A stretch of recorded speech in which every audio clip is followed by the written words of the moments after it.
Je dis, Seigneur, sans toi, moi, où irais-je? Je n'ai pas de diplôme, qu'est-ce que je deviendrai? Je commençais à servir le Seigneur. Je lui ai donné toute ma vie. Amen. Mais rien ne peut me séparer de l'amour de Dieu. Amen. C'est pour cela que je dis souvent, les gens qui parlent de moi, ils ne me connaissent pas du tout. Amen, amen, amen, amen. Frère, peut-être tu as eu la possibilité de grandir dans une maison où tu dormais peut-être éponge. Mais moi, non. Moi, je dormais dans des cartons. J'ai ramassé des cartons. Et toi, tu me diras aujourd'hui des aventures. Toi, tu oses me dire aventurier. Bien aimé, c'est pour cela que les gens comme nous, quand tu oses me pointer le doigt, ce n'est pas moi, c'est Dieu qui va t'en charger de toi. Amen. Parce qu'il y a des choses que moi j'ai acceptées. Pour Dieu, toi peut-être tu ne le feras jamais. Servir Dieu pendant que tu as une maison, bénis le Seigneur. Amen. Quand tu sers Dieu, tu sais bien que tu as un travail, bénis le Seigneur. Mais il y a des gens à qui 21 jours de jeûne et prière à l'église, le jeûne est terminé comme ça, mais lui, il va prolonger le jeûne et prière parce qu'il n'a rien à manger. Nous, on a subi ça. Ce n'est pas un mois, ce n'est pas 2 ans, ce n'est pas 3 ans, mais des années. C'est pour cela, moi, l'argent, je ne sais pas quelle somme d'argent que tu peux me donner qui peut me faire trembler. Même quand je vis aujourd'hui, toute somme, je peux prendre 10 000 euros maintenant, tu me donnes maintenant là. Peut-être à 17h, tu viens, je te dis, il n'y en a plus. Il suffit seulement que je vois quelqu'un qui a un problème, je vais l'aider, je vais faire. Amen. En fait, ça peut témoigner. Je suis comme ça. Parce que comme on dit, frère, quand tu as le Saint-Esprit, tu ne laisseras pas ton frère. Amen. Amen. Tu chercheras à porter la solution. Amen. L'église d'aujourd'hui, comme j'avais dit le dimanche dernier, nous, la sœur, c'est seulement parce qu'il a l'église. Mais vous savez, lorsque tu t'approches, il y a des frères, il y a des sœurs qui souffrent silencieusement. Lorsqu'un frère ou un sœur tombe à l'église, c'est toute l'église qui va commencer. Tu vois. Mais pourquoi tu ne prends pas le temps de prier pour lui? On est tellement content de critiquer, de jubiler parce qu'il y a un frère, il y a une sœur qui vit ça. Et tu passes même dans les réseaux sociaux pour témoigner. Est-ce que tu as eu le temps de prier? Pourquoi le frère et la sœur viennent de subir ces problèmes? C'est parce que tu ne sais pas, tu n'as pas l'amour. La Bible dit, même si lorsque je parlais les langues des anges, si je ne prends pas l'amour, je suis loin de Dieu. Amen. Alléluia. Amen. Je prie que le Seigneur en cette église soit une église à l'image de notre Seigneur Jésus-Christ. Amen. Avec l'amour et la compassion. Lorsqu'un frère et une sœur qui a un problème, nous intercédons pour lui. Amen. S'il s'agit de gêner, nous allons gêner pour lui. Amen. C'est important. Ce n'est pas seulement le pasteur, c'est un travail pour nous tous. Nous tous, nous sommes des chrétiens. C'est là le travail que Dieu nous appelle. Amen. C'est pour cela aujourd'hui, vous verrez, vous êtes dans une église, ça fait 10 ans, 20 ans, le pasteur ne connaît même pas là où tu habites.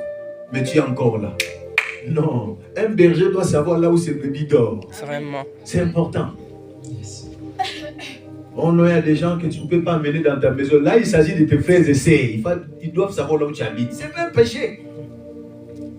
Il faut qu'on arrête avec l'évangile de victimisation. L'évangile de l'égoïsme. Amen, amen. Amen. Je parle avec une sœur, je lui dis, mais pourquoi même vous êtes à l'église là, il ne faut pas être un fanatique. Il ne faut pas être le fanatique de moi, pasteur. Non. Parce que nous sommes des humains. Nous arrivons dans des moments de souffrance, de difficultés. Mais tu peux aider ton pasteur, tu peux prier pour lui. Yes. Mais sois pas un fanatique. Amen. Sois un disciple. Amen. Il y a une différence entre un disciple et un fanatique. On lui parlait un jour. Que Dieu bénisse sa parole. Amen.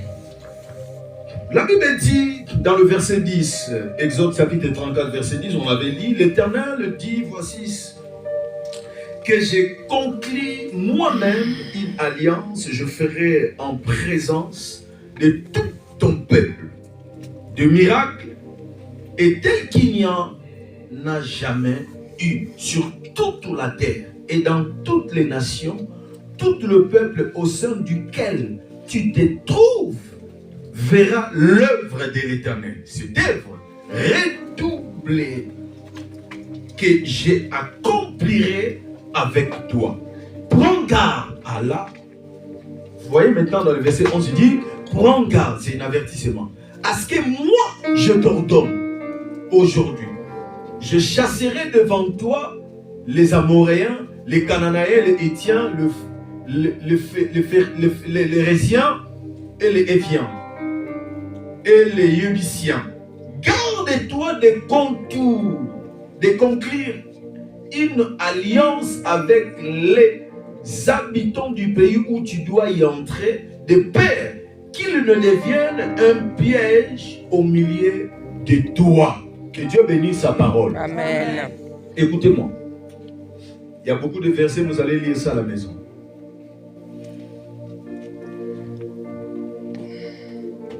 On va nous préparer. Mais préparez déjà, vous allez lire encore le livre de Deutéronome chapitre 12, verset 3 et 7. Vous allez lire encore Deutéronome toujours 7. Deutéronome 12, 13. 7. Deutéronome 7, 4, 8. Vous allez lire ça après quand je vous demanderai. Amen. Amen. Écoutez.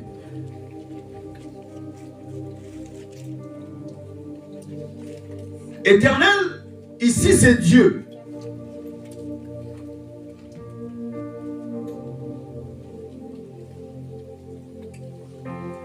Qui parle à son serviteur. Ici Dieu parle à qui? À son serviteur. Qui est son serviteur? C'est Moïse. Parce qu'ils ont quitté l'Égypte. Mais écoute, parce que exode signifie sortir. Ils étaient en train de sortir. Nous, on avait parlé sur l'ordre. Dans l'ordre, Dieu maintenant, s'il veut conclure une alliance, il va maintenant te donner des prérogatives. C'est-à-dire des choses à quel où tu ne vas... C'est-à-dire, il va commencer d'abord à mettre de l'ordre. Parce que tu ne peux pas, comme je l'ai dit tout à l'heure, développer une entreprise ou développer ta vie s'il n'y a pas de l'ordre. La première des choses doit commencer d'abord à faire disparaître tout ce qui m'empêche, des choses, des hommes, des femmes, des amis, je ne sais pas quoi, qui m'empêche de ça, c'est-à-dire quelque chose qui t'empêche d'orienter, et c'est fait de l'écarter. Et c'est ainsi, lorsque tu mettras des autres, là tu vas voir clair, tu auras maintenant une vision d'avoir, c'est-à-dire la priorité. Qu'est-ce que tu veux obtenir d'abord? Amen. Parce que dans la vie, il y a des priorités, il y a aussi des imprévus. Des imprévus peuvent arriver, mais la chose la plus importante, c'est l'objectif, c'est la priorité que tu as mis. C'est-à-dire l'objectif, qu'est-ce que tu t'es décidé que tu dois faire? Alors, lorsque tu mets quelque chose, tu te donnes aussi des moyens. Autrement dit, même, parce que non seulement des moyens financiers, mais ce sont des moyens spirituels aussi. Et là, tu vas avoir maintenant le comportement ou soit une attitude à adopter pour avancer, pour atteindre l'objectif. J'ai dit, cette année, je vais travailler parce que l'année prochaine, j'ai tel projet à réaliser. C'est pour cela que tu verras quelqu'un, peut-être l'année dernière, il a tellement travaillé dur parce qu'il a voulu avoir un chiffre, soit un montant, pour essayer de faire un projet. Et ce projet, par rapport au salaire que j'ai, ça ne pourrait pas. Donc, je dois peut-être avoir encore un autre travail pour me permettre. Ça, je peux faire ça, mais ça sera l'argent que je mettrai à côté pour ce projet. C'est-à-dire, les projets en question, le sacrifice que la personne est en train de faire parce qu'il veut réaliser quelque chose. C'est-à-dire, il a fixé un objectif clair et net. Amen. Est-ce que je me fais comprendre? Amen. Maintenant, quand on avait dit la semaine dernière, même le dimanche, la chose qui nous empêche, parce que nous mélangeons tout.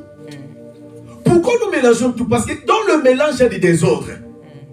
Tu ne peux pas mélanger l'eau. Parce que quand tu prends l'huile et de l'eau, si vous le mélangez, vous allez vous rendre compte qu'il y aura toujours une séparation. L'huile et l'eau ne vont pas se mélanger. Parce que ces deux liquides sont différents. Autrement dit, ces deux liquides, ils ne pèsent pas. C'est-à-dire, chaque liquide a une poids. C'est-à-dire, l'eau pèse plus. C'est pour ça que vous verrez que l'huile sera toujours en dessous et l'eau sera en bas. Est-ce que je me fais comprendre? Amen. Pourquoi? Parce que l'huile répond maintenant et lui accepte de rester sur sa place. Dans la vie, lorsque tu ne mets pas chaque chose à sa place, c'est difficile d'avancer. Même lorsqu'il y a une fuite, ou soit des cargos qui amènent de pétrole, lorsque le bateau, je ne sais pas comment on dit ça, chavire, je ne sais pas quoi, sur la mer, vous allez vous rendre compte que le pétrole ne va pas foncer, ça va rester toujours. Amen, amen. Amen. Parce que le pétrole respecte sa place. C'est l'ordre que Dieu a établi. Si Dieu lui-même a établi l'ordre dans la Bible, parce que je vous avais dit que le monde n'a pas été créé le même jour. Il y avait toute une processus. C'est-à-dire tous les jours. Et quand Dieu a fini de créer, il a fallu maintenant qu'il trouve celui qui peut dominer et gouverner. Amen. Pour se rappeler, non. Aujourd'hui, ici, ce n'est pas ta place. Ta place, c'est ici. Est-ce que je me fais comprendre? Amen. Amen. Et c'est ainsi qu'il a créé l'homme. Je vous avais rappelé que la femme n'a pas été créée. Amen. La femme était seulement tirée dans l'homme. Amen. C'est pour cela que la femme représente la gloire de l'homme. Et je vous avais dit, je ne sais pas si je l'avais dit, le premier monde de l'adoration a commencé sur la terre. Et l'être humain, le premier être humain qui n'a pas adoré Dieu, le refus d'adorer Dieu a commencé. D'ailleurs, même le plus grand erreur a commencé déjà. Le pensée de l'homme a commencé à se détourner au jour de la création. Le jour où l'homme avait vu la femme. Parce que l'homme n'a pas adoré Dieu. Parce que la femme, ce n'est pas un mot que Dieu a donné à la femme. Parce qu'il a dit, créons seulement celui qui ressemble à l'homme. Mais lorsque l'homme va se réveiller, il verra un être. Ça. Comme tu l'as vu la femme. Amen, amen. Amen. C'est comme maman et moi, ils me rencontraient quand lorsqu'ils ont fait le premier rencontre avec Papa Olufric à Pointe-Noire. Papa Olufric était parti, mais lorsqu'il a braqué les yeux, il a vu un être. Il dit, hey! Et elle pourra dire, hey, c'était pour là. Oh! Même si elle est retournée ici en France, le cœur est resté quelque part. Parce qu'il y avait un être qui a, c'est-à-dire comment on dit ça, qui a pris son cœur. C'est pour cela que la femme, c'est un être puissant. Amen. Je pensais Amen. Des mamans, ils n'ont pas compris. Amen. Amen.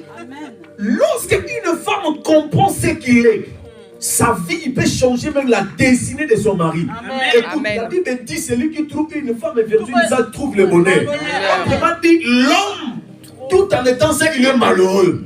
Un homme n'a pas le bonheur. Le bonheur de la femme se cache à travers une heure. Amen. Et ce n'est pas toutes les femmes. Hein. Parce que la Bible le précise. C'est lui qui trouve une femme quoi? Vertueuse. C'est-à-dire la femme qui a de la vertu, de la qualité. Ce n'est pas comme toutes les femmes qu'on voit au souci avec des ongles comme ça qui montent je ne sais pas où. Amen. Amen. Quand tu as des ongles comme ça, on ne sait pas comment tu vas laver les habits. Tellement que nous sommes dans un pays où il y a des machines à laver pour. Il y a même des habits qu'on ne doit pas laver dans les machines. Toi, tu mets seulement. Ils voient les ongles là. Des femmes comme ça, frère, je t'en prie par le mot du Seigneur. Ne te marie pas comme ça. Si tu viens seulement, tu me présentes, je dis, frère, au nom de Jésus. Ce n'est pas elle. Donne-moi un amen gentil. Amen. Bien, mais la priorité, lorsqu'elle n'est pas établie, tu ne réussiras jamais dans ta vie. On peut t'imposer la main. Bien, mais la vie chrétienne, c'est une vie de responsabilité. Non que tu as vers le pasteur, mais c'est une responsabilité que tu as toi avec ton Dieu. Yes. C'est pour cela ne blague jamais avec ta vie. Amen. Ne permets jamais à une femme ou à un homme de blaguer avec ta vie. Parce que ta vie est précieuse. Amen. Ne permets pas à une personne de faire passer ton temps pour rien. Il y a même des femmes qui prennent notre temps. Frère, Alex attend au Pamba. Oh, moi je ne suis pas pressé. Frère, vous en avez besoin qu'on survive. Quoi, vous avez pressé de tikaï. Parce que vous devez partager la même idéologie. Vous partagez la même, c'est-à-dire même vision. Vous avez besoin qu'on s'en va prière, va rendre la tikaï. Amen. Amen. Maintenant, lorsque nous parlons de l'alliance, ici, aujourd'hui, nous voulons parler de l'importance de l'alliance. Oh, l'alliance est reposée sur des principes. Lorsque des principes sont respectés, c'est là où nous verrons que l'alliance peut changer la vie d'une personne.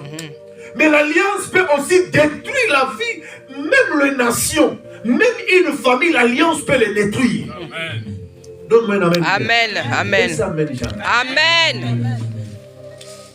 Il y a beaucoup de personnes, lorsqu'ils se sont vus avec une femme, avec un homme, même dans une entreprise, bien, mais lorsque nous travaillons, c'est-à-dire je signe une alliance. Le contrat, c'est une alliance que j'ai accepté de travailler dans cette entreprise. J'ai un contrat de CDI, c'est-à-dire un contrat indéterminé.